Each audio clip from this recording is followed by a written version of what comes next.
unable to soldier on in her absence. I'd like to thank the civil society co-sponsors and No Peace Without Justice for hosting this event. A special thanks to our state co-sponsor, the Embassy of Bangladesh to the Netherlands, whose ambassador has graciously agreed to open this event. Above all, I'd like to warmly thank all of our speakers today. And I will start with a few ground rules before we get started. The event is being broadcast, excuse me, also on social media and will be available after the event on those platforms, which you will find on the registration page. We have had tremendous interest in this side event, for which we are grateful. We invite you to submit your questions through the chat function or indicate if you wish to say something so we can make sure that you are in a technical position to speak. There is a lot of interest and not a lot of time, so I will apologize in advance if we need to let anyone know that they are running out of time. Now, I shall introduce myself. I'm Melinda Reed. I'm the Executive Director of the Women's Initiatives for Gender Justice, and I have the privilege of moderating today's session. The issue of sexual and gender-based crimes against the Rohingya is an issue near and dear to our organization, and I'm honored to be among this group of activists today. The issues we will discuss today are of critical importance. With not one, but three justice processes operating at the same time for crimes committed against the Rohingya, the question of how sexual and gender-based crimes will be included is key. As with other events we have all organized together, primarily concerning the ICJ case, we firmly believe the best people to have that discussion, to raise the questions that need to be raised, and to tell us what is needed and what we can do are our Rohingya colleagues. Before we hear from them, I would like to invite the Ambassador of Bangladesh to the Netherlands, His Excellency Riaz Hamidullah, to make some brief welcome remarks. With that, I give the floor to you, Ambassador. Thank you. Good evening from Den Haag. First of all, my sincere appreciation to all the collaborators in this virtual event, namely No Peace Without Justice, Amnesty International, Asia Justice Coalition, the Association Against Impunity, Burma Task Force, International Federation for Human Rights, Fortify Rights, Global Center for the Responsible to Protect, Global Justice Center, Human Rights Watch, Justice for All, Parliamentarians for Global Action, and the Women's Initiative for Gender Justice for coming together in this ICC side event on justice and accountability for the sexual and gender-based crimes against Rohingya people. As Bangladesh ambassador, while it's incumbent on me to underline Bangladesh's continuing support to the cause and to the well-being of the Rohingyas in Bangladesh, I guess I should underline a couple of key aspects a bit categorically. Justice and accountability should have been addressed by the International Committee together, much more resolutely, long before. There's no dearth of diagnosis before the world.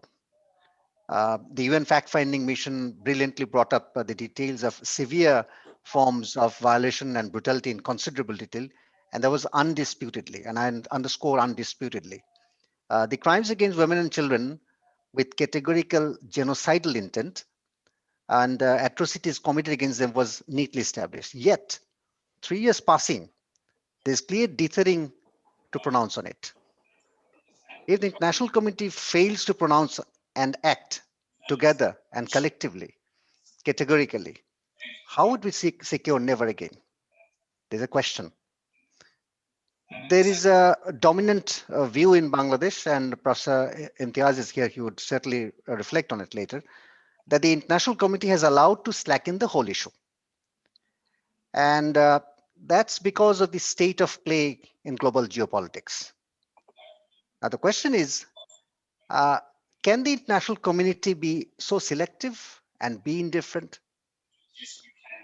Is it also because the 1.5 million Rohingyas are not so valued a population or voiceless on their own? I know that these are difficult questions, but I think it's quite a time, and this is actually a dominant view if you walk on the streets of Bangladesh. By now, the crucial genocidal intent has been imminently established thanks to prima facie evidence recorded in the ICJ decision. All international community need to build on it here onwards in spite of the overwhelming circumstances that's arising out of COVID. Now, in the same vein, the national community indeed including the global civil society, must stand unequivocally by the UN Human Rights Commission in its continuing work on the Rohingya atrocities. What we would say is that UN member states must support the work, not disrupt. As Bangladesh, we believe global civil society has a crucial role to play in this, in the whole scheme of things, especially the diaspora. Uh, we all must emphasize resolutely that as much as human right is universal, equally human rights cannot be selective. If not, it's only a matter of time when history and our posterity would hold us accountable. It's only fitting for me also to underline possible ramifications. Our denial or indifference or resolute action can create an unstable path for all of us. It is just not only for the Rohingyas. Whether the international community would let them subject to narrow and limited considerations of dominant geopolitics, or would stand up to the high values and principles that we profess to secure justice and accountability, um, I think the choice rests with us. Uh, Frankly, we're also appalled to see a kind of quid pro quo in international community. If I be more categorical, it's about we see that humanitarian aspects are coming up more, and that seems to be the comfortable, easier refrain than on the root causes, indeed on justice and accountability. Now, on all previous interactions with international civil society, Bangladesh did elaborate her commitment to resolutely prevent sexual and gender-based violence in armed conflicts. To us, it's a gravemost breach of international humanitarian principles. Over and over again, Bangladesh Prime Minister Excellency Sheikh Hasina underlined her stance on the Rohingyas and also why did she choose to open our borders. Uh, it was and it is a matter of value proposition for Bangladesh. She eminently recalled that during our war of liberation, when 200,000 women and children, girls particularly, were subjected to heinous sexual and gender-based crimes and tortured, and they were forced to take refuge across borders. Uh, so it's well known, documented how hosting over 1 million Rohingyas costed Bangladesh so much economically, ecologically, socially. Yet, international community seems to skirt the scenario in ensuring justice and accountability. I think that's again a very dominant and it's clear by now. For that matter, the question actually which is coming up very strongly is that what would have happened to the persecuted Rohingyas had Bangladesh not opened borders and opted to push back the Rohingyas? In nearly 1 decade, by standing for a cause as humanitarian as such, Bangladesh has eventually put her national interests at stake.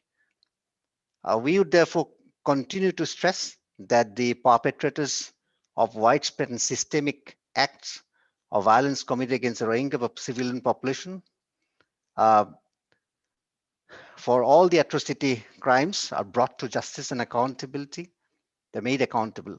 It must not and cannot be a matter of option or choice. If we speak of shared responsibility, as did the Agenda 2030 emphasize, and as a matter of moral imperative, here is the most dominant issue.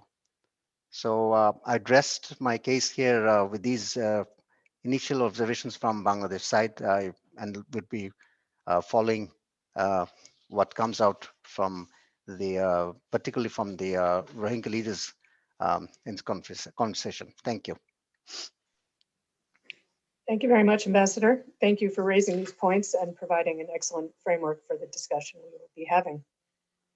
With that, we will turn to our panelists, and we will be doing a question presentation in order to generate our discussion. Our first panelist for today. I keep saying morning because I'm in mourning, but I realize not everybody is, so forgive me for that. Our first panelist today will be Tun Kin. He is the president of the Burma Rohingya Organization UK. And my question for you is, you've not only launched the cases currently taking place in Argentina, you've also been following the ICJ proceedings very closely, including with your recent briefing paper on the provisional measures the ICJ imposed on Myanmar, their failure to comply and international inaction in that respect. Could you reflect on that situation and what it means in terms of sexual and gender-based violations? I give the floor to you. First of all, thank you inviting me to join at this event. I would like to express many thanks to hosting this event, No Peace Without Justice, and other co-hosts. And very glad to see Honorable new Ambassador Hervis, and as usual, Honorable Leticia and Professor MTS and others. And regarding on the question, the situation in Arkan state, during last 6 months, fighting has intensified. Actually, we have to see between Burmese military, the Temedor and Arkan army, and which has seen the situation deteriorated for all people in Arkan state. Burmese Rohingya organization has documented several human rights violations amount to crimes which constitute part of genocide against the Rohingya. In one village alone in Miao U township, which took place like 18 and 29 February, 8 Rohingya villagers, including 7-year-old boy, were killed by shelling and gunfire when Temedor used them as human shields during clashes with Arkan army. And again, on 28 and 29 February, we have seen that 5 Rohingya men were killed and 14-year-old boy were, taken from their homes and arbitrarily detained by the Temedor. Their relatives still do not know where they are. Actually, in Butidong township, another 2 Rohingya children were reported to have been killed in early October when they were forcibly taken by the Temedor to act as human shields. They were part of a group of 15 Rohingya villagers forcibly conscripted, by the Temedor to guide soldiers through terrain believed to have been mined by the Arkan army. The 2 children were killed when, Arkan army reported ambushed the column of soldiers. We have to look at that provisional measures measures order was intended to protect the Rohingya. We have right to exist. If the government really want to protect us, it would have, also granted us citizenship, right to vote, and stand in the recent election. Instead, Myanmar still denies our existence and excluded us, from the election, entire population. Without that basic right to the citizenship as Rohingya in our name, our identity, we are still vulnerable to genocide. Myanmar also continues, to make life unbearable for Rohingyas in Rakhine State. They are trapped in their villages or in detention camp. It is a kind of slow death without access to livelihoods, not enough food or medical care. There has been going on for 12 years now, and people are struggling to survive. Genocide is ongoing as far as we concern, and also gender-based violence are really increasing, and it's much worrying in a few months' time, the way how Burmese military and Burmese security forces are, continuing killings, extrajudicial killings are continuing in Arkan state. Thank you.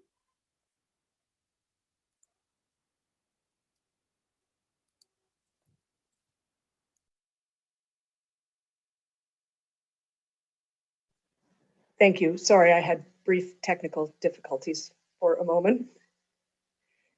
Thank you very much for that answer. I've noted that our panelist Razia Sultana has not yet been able to join us, so I will turn now to Yasmin Ullah, an activist. Yasmin, I would like to ask you about the proceedings before the International Criminal Court. The crime charged there is forced displacement, as we know, for jurisdictional reasons. How has gender factored into, and what do we need to know about sexual and gender-based crimes, and what victims think about the ICC proceedings? And following with that, what is the number one thing we need to know about the impact of sexual and gender-based violence on these victims? The floor is yours. Thank you. I think that there is a lot to be said about the current proceeding. There can be many different discussions on the sexual and gender-based violence. But the one thing that I would like to see, and unfortunately, I have yet to see the concrete manifestation of the current proceeding reflecting the things that I wanted to see. For example, the victims-centered approach, which would involve the prosecutor's office reaching out to the victims, reaching out to the advocates, and in a manner that it has to be to minimize the re-traumatization that is associated with the judicial system, judicial process, or the crimes that is at hand. Now, with the limitations of the jurisdiction, I'm still quite unsure of how sexual and gender-based violence can play a part in this larger, scheme of things. But I would hope that whatever happens, however the team actually takes this, in whichever ways, that the victims will remain the priority, and their well-being will remain the priority. The entire process should not minimize the empowering of the survivors, or we should not allow the kind of re-victimization or re-traumatization to take place, and engage people in the process. Here is some of the issues that I've found so far since the beginning of the proceeding. The one thing that I've realized when I had the opportunity to go on to visit the camps earlier this year, fortunately Fortify Rights was really helping me to get to Bangladesh. The one theme of speaking with the youth-led organization or the civil society groups inside the camps led by Rohingya was that there's very minimal understanding of the entire process. And I understand this is a huge burden, not only among the diaspora like us who have very little legal background, but also, on the prosecutor's office or the International Criminal Court itself.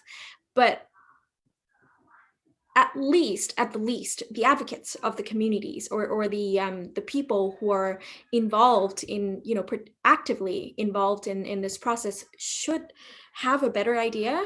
It's not that the work has not been done at all. That's not what I'm saying. But the understanding, the deeper understanding of how they could participate, especially people who have been through extremely traumatizing situations, especially women who were mass raped.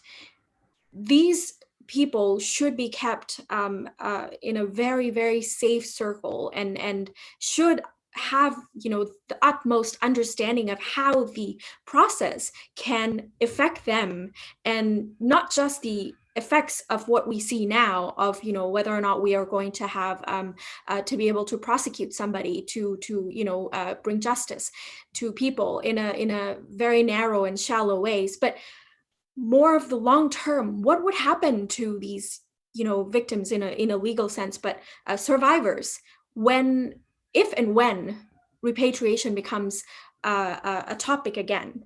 How would these people be able to be repatriated? What is the reparation going to look like? And whether or not they're going to then be able to reintegrate themselves into a larger community of Myanmar. There's so many, long-term questions that I have yet found answers.